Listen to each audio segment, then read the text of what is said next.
ಸೌಜನ್ಯ ಪ್ರಕರಣ ಮತ್ತೆ ಸುದ್ದಿ ಆಗ್ತಾ ಇರುವಂಥದ್ದು. ಸುದ್ದಿಯಲ್ಲೇ ಇದೆ ಅನ್ನೋದು ಎಲ್ರಿಗೂ ಗೊತ್ತಿದೆ. ಆದರೆ ಮತ್ತೆ ಮತ್ತೆ ಯಾಕೆ ಅದು ಸುದ್ದಿ ಆಗ್ತಾ ಇದೆ? ಸೊ ಈ ಒಂದು ವಿಡಿಯೋದಲ್ಲಿ ಎಲ್ಲವನ್ನ ಎಕ್ಸ್ಪ್ಲೈನ್ ಮಾಡ್ತಾ ಹೋಗ್ತೀನಿ. ಅದಕ್ಕೂ ಮೊದಲು ಈ ಒಂದು ಚಾನಲನ್ನು ನೀವು ಮೊದಲನೇ ಬಾರಿ ವೀಕ್ಷಣೆ ಮಾಡ್ತಾ ಇದ್ದರೆ ದಯವಿಟ್ಟು ಸಬ್ಸ್ಕ್ರೈಬ್ ಮಾಡ್ಕೊಂಡು ನೋಡಿ. ಮಾತ್ರವಲ್ಲ, ನಿರಂತರವಾದಂತಹ ಸಣ್ಣ ಪುಟ್ಟ ಅಪ್ಡೇಟ್ಗಳನ್ನು ಕೂಡ ನಿಮ್ಮ ಮುಂದೆ ತರುವಂತಹ ಪ್ರಯತ್ನಗಳನ್ನು ನಾವು ಮಾಡ್ತೀವಿ. ಹುಡುಗನ ಜೊತೆ ಸೆಡೆಸುತ್ತ ಗಿಣಿ ನರಳಿತು ಪ್ರತಿಕ್ಷಣವೂ ಅನುಭವಿಸುತ್ತ ನರ ನರ ನರಕ.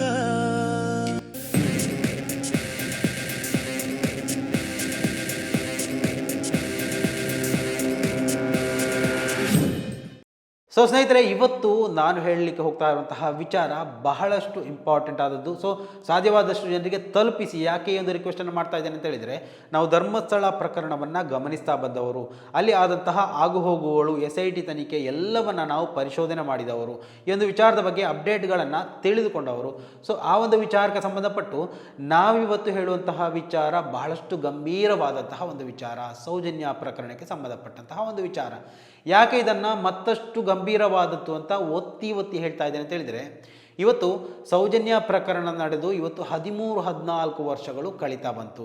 ಆದರೂ ಕೂಡ ಈ ಒಂದು ಪ್ರಕರಣದ ಇತ್ಯರ್ಥ ಅನ್ನುವಂತಹ ವಿಚಾರದಲ್ಲಿ ಯಾವುದೇ ಒಂದು ರೀತಿಯ ದಾಖಲೆಗಳು ಇಲ್ಲವಾಗಿರುವಂಥದ್ದು. ಮಾತ್ರವಲ್ಲ, ಈ ಒಂದು ಪ್ರಕರಣ ತನಿಖೆ ಮಾಡಲಿಕ್ಕೆ ಮುಂದಿನ ದಿವಸಗಳಲ್ಲಿ ಏನಾದರೂ ದಾಖಲೆಗಳು ಇದೆಯಾ ಅಂತ ಕೇಳಿದರೆ ಅದಕ್ಕೆ ನೋ ಎನ್ನುವಂತಹ ಆನ್ಸರ್ ಬರುವಂತಹ ಸಂದರ್ಭಗಳು ಸೃಷ್ಟಿಯಾಗ್ತಾ ಇರುವಂಥದ್ದು. ಅದಕ್ಕೆ ಪೂರಕವಾದಂತಹ ಕೆಲವೊಂದು ಬೆಳವಣಿಗೆಗಳು ನಿನ್ನೆ ಮೊನ್ನೆ ದಿವಸಗಳಲ್ಲಿ ನಡೆದಿರುವಂಥದ್ದು.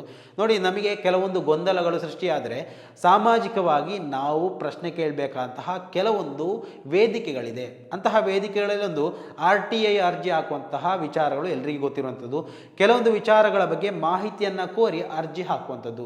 ಅಲ್ಲಿ ಮಾಹಿತಿ ಖಂಡಿತವಾಗಿಯೂ ನ್ಯಾಯಾಲಯದಲ್ಲಿರುವಂತಹ ಮಾಹಿತಿ ಇರ್ಬೋದು, ಪೊಲೀಸ್ ಠಾಣೆಗಳಲ್ಲಿರುವಂತಹ ಮಾಹಿತಿ ಇರ್ಬೋದು, ಪಂಚಾಯತ್ಗಳಲ್ಲಿರುವಂತಹ ಮಾಹಿತಿಗಳಿರ್ಬೋದು, ಅದನ್ನು ಸಾರ್ವಜನಿಕರಿಗೆ ಒದಗಿಸಿಕೊಡುವಂತಹ ಒಂದು ಹೆಲ್ಪ್ಲೈನ್ ಸೆಂಟರ್ ಅದು. ಸೊ ಅಲ್ಲಿ ನಾವು ಮಾಹಿತಿಯನ್ನು ಕೇಳಿದಂಥ ಸಂದರ್ಭದಲ್ಲಿ ಅವರು ಎಲ್ಲ ಮಾಹಿತಿ ಏನೆಲ್ಲ ಮಾಹಿತಿ ಇದೆಯೋ ಅದನ್ನು ಆ ಒಂದು ವ್ಯಕ್ತಿಗೆ ಕೊಡಬೇಕಾದದ್ದು ಕರ್ತವ್ಯ. ಮಾತ್ರವಲ್ಲ, ಖಂಡಿತವಾಗಿ ಕೊಡಲೇಬೇಕು. ಅದು ಕಾನೂನು ವ್ಯವಸ್ಥೆಯಲ್ಲಿ ಇರುವಂಥದ್ದು. ಆದರೆ ಸೌಜನ್ಯ ಪ್ರಕರಣದಲ್ಲಿ CID ತನಿಖೆ, COD ತನಿಖೆ, CBI ತನಿಖೆ ಎಲ್ಲ ತನಿಖೆಗಳು ಮುಗಿದಿದ್ರು ಕೂಡ ಆ ಒಂದು ತನಿಖೆಯ ಕೆಲವೊಂದು ದಾಖಲೆಗಳನ್ನು ಕೇಳಿ RTIಗೆ ಅರ್ಜಿ ಹಾಕಿದಂತಹ ಸಂದರ್ಭದಲ್ಲಿ ಅಲ್ಲಿಂದ ಬರುವಂತಹ ಉತ್ತರವನ್ನು ಒಮ್ಮೆ ನೋಡಿ, ನಿಜಕ್ಕೂ ಬೆಚ್ಚಿ ಬೀಳ್ತೀರಾ. ಮುಂದಿನ ದಿವಸಗಳಲ್ಲಿ ಪ್ರಕರಣ ಎಲ್ಲಿಗೆ ಸಾಗುತ್ತೆ ಅನ್ನೋದ್ರ ಬಗ್ಗೆ ನಿಮಗೆ ಮನವರಿಕೆ ಆಗುತ್ತೆ. ಸೊ ಆ ಒಂದು ರಿಪ್ಲೈಯನ್ನು ನಾನು ನಿಮಗೆ ವಿವರಿಸ್ತಾ ಹೋಗ್ತೀನಿ ನೋಡಿ. ಮಾನ್ಯರೇ, ವಿಷಯ ಮಾಹಿತಿ ಹಕ್ಕು ಕಾಯ್ದೆ ಅನ್ವಯ ಮಾಹಿತಿಯನ್ನು ನೀಡುವ ಕುರಿತು. ತಮ್ಮ RTI ಅರ್ಜಿ ದಿನಾಂಕ 6/12/2025, ಪೊಲೀಸ್ ಅಧೀಕ್ಷಕರು HB ರವರ ಪತ್ರ ದಿನಾಂಕ 18/12/2025, ಕಳೆದ ವರ್ಷ ಅಂದರೆ ಕಳೆದ ತಿಂಗಳು. ಇವತ್ತು ಉತ್ತರ ಬಂದಿರುವಂಥದ್ದು, ಅಂದರೆ 6ನೇ ತಾರೀಕು ಉತ್ತರ ಬಂದಿರುವಂಥದ್ದು.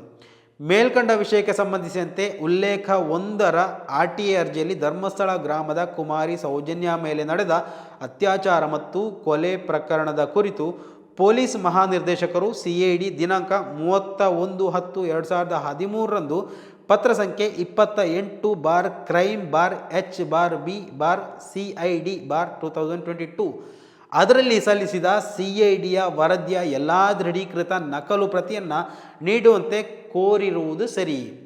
ನೀವು ಈ ಒಂದು ಮಾಹಿತಿಯನ್ನು ಕೋರಿದ್ದೀರಾ, ಆದರೆ ತಾವು ಕೋರಿರುವ ಮಾಹಿತಿ ಮತ್ತು ದಾಖಲಾತಿಗಳು ಗೌಪ್ಯ ವರದಿಯಾಗಿದ್ದು ಸರ್ಕಾರದ ಅಧಿಸೂಚನೆ ಸಂಖ್ಯೆ DPAR 91/RTI 2009 ದಿನಾಂಕ 6/5/2013 ಪ್ರಕಾರ ಮಾಹಿತಿ ಹಕ್ಕು ಅಧಿನಿಯಮ 2015 ಕಲಂ 24/4 ಅದರ ಅಡಿಯಲ್ಲಿ ಹಾಗೂ ಮಾಹಿತಿ ಹಕ್ಕು ಅಧಿನಿಯಮ ಕಲಂ 8/1J ಪ್ರಕಾರ ವಿನಾಯಿತಿ ಇರುವುದರಿಂದ ತಾವು ಕೋರಿರುವ ಮಾಹಿತಿಯನ್ನು ನೀಡಲು ಅವಕಾಶವಿಲ್ಲದಿರುವುದೆಂದು ಈ ಮೂಲಕ ತಿಳಿಸಲಾಗಿದೆ.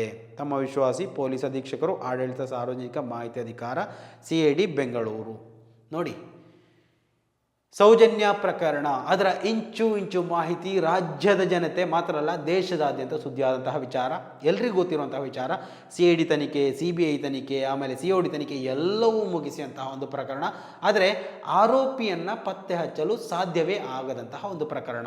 ಸೊ ಈ ಒಂದು ಪ್ರಕರಣದಲ್ಲಿ ಒಂದು ರೀತಿಯಲ್ಲಿ ಸಾರ್ವಜನಿಕ ಹಿತಾಸಕ್ತಿಯನ್ನು ಗಮನಿಸಿಕೊಂಡು ಗೌರವಿಸಿಕೊಂಡು ಮಾಹಿತಿ ಹಕ್ಕುಗಳ ಕಾಯ್ದೆ ಅನ್ವಯ ನೀಡಬೇಕಾದಂತಹ ಆ ಒಂದು ಉತ್ತರವನ್ನು ಎಷ್ಟೊಂದು ನಿರ್ದಾಕ್ಷಿಣ್ಯವಾಗಿ ನೋಡಿ ಅಲ್ಲಿ ಕೊಡೋದಕ್ಕೆ ಸಾಧ್ಯ ಇಲ್ಲ. ಅದು ಯಾವುದು ರೀತಿಯಲ್ಲಿ ಹೇಳು ನೋಡಿ, ಅವಕಾಶ ಇರುವುದಿಲ್ಲ, ಗೌಪ್ಯ ಮಾಹಿತಿ ಅಂತ ಉಲ್ಲೇಖ ಮಾಡಿ ಹಿಂಬರಹವನ್ನು ಕೊಟ್ಟಿರುವಂಥದ್ದು. ಇದು ಬರೀ ಸೌಜನ್ಯ ಪ್ರಕರಣದಲ್ಲಿ ಮಾತ್ರ ಅಲ್ಲ, ಜಯಂತ್ ಟಿಯವರ ಕೆಲವೊಂದು RTಯನ್ನು ನಾವು ಗಮನಿಸ್ತಾ ಹೋದರೆ ನೀಡಲು ಸಾಧ್ಯವಿಲ್ಲ.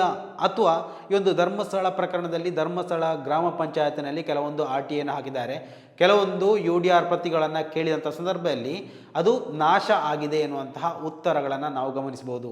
ಇದು ನಡೀತಾ ಇರುವಂಥದ್ದು ನಮ್ಮ ರಾಜ್ಯದಲ್ಲಿ, ನಮ್ಮ ಕಾನೂನು ವ್ಯವಸ್ಥೆಯಲ್ಲಿ. ಸೊ ಕಾನೂನು ವ್ಯವಸ್ಥೆ ಬಗ್ಗೆ ನಾವು ಹಲವು ವಿಚಾರಗಳ ಬಗ್ಗೆ ಮಾತಾಡಿದವರು, ನಮ್ಮ ಕಾನೂನು ವ್ಯವಸ್ಥೆ ಎಷ್ಟೊಂದು ಸದೃಢವಾಗಿದೆ ಎನ್ನುವಂತಹ ವಿಚಾರದಲ್ಲಿ ನಾವು ಧ್ವನಿತಿದವರು, ಸೊ ದಕ್ಷ ಅಧಿಕಾರಿಗಳು ಅಂತ ನಾವು ಹೇಳ್ಕೊಂಡವರು.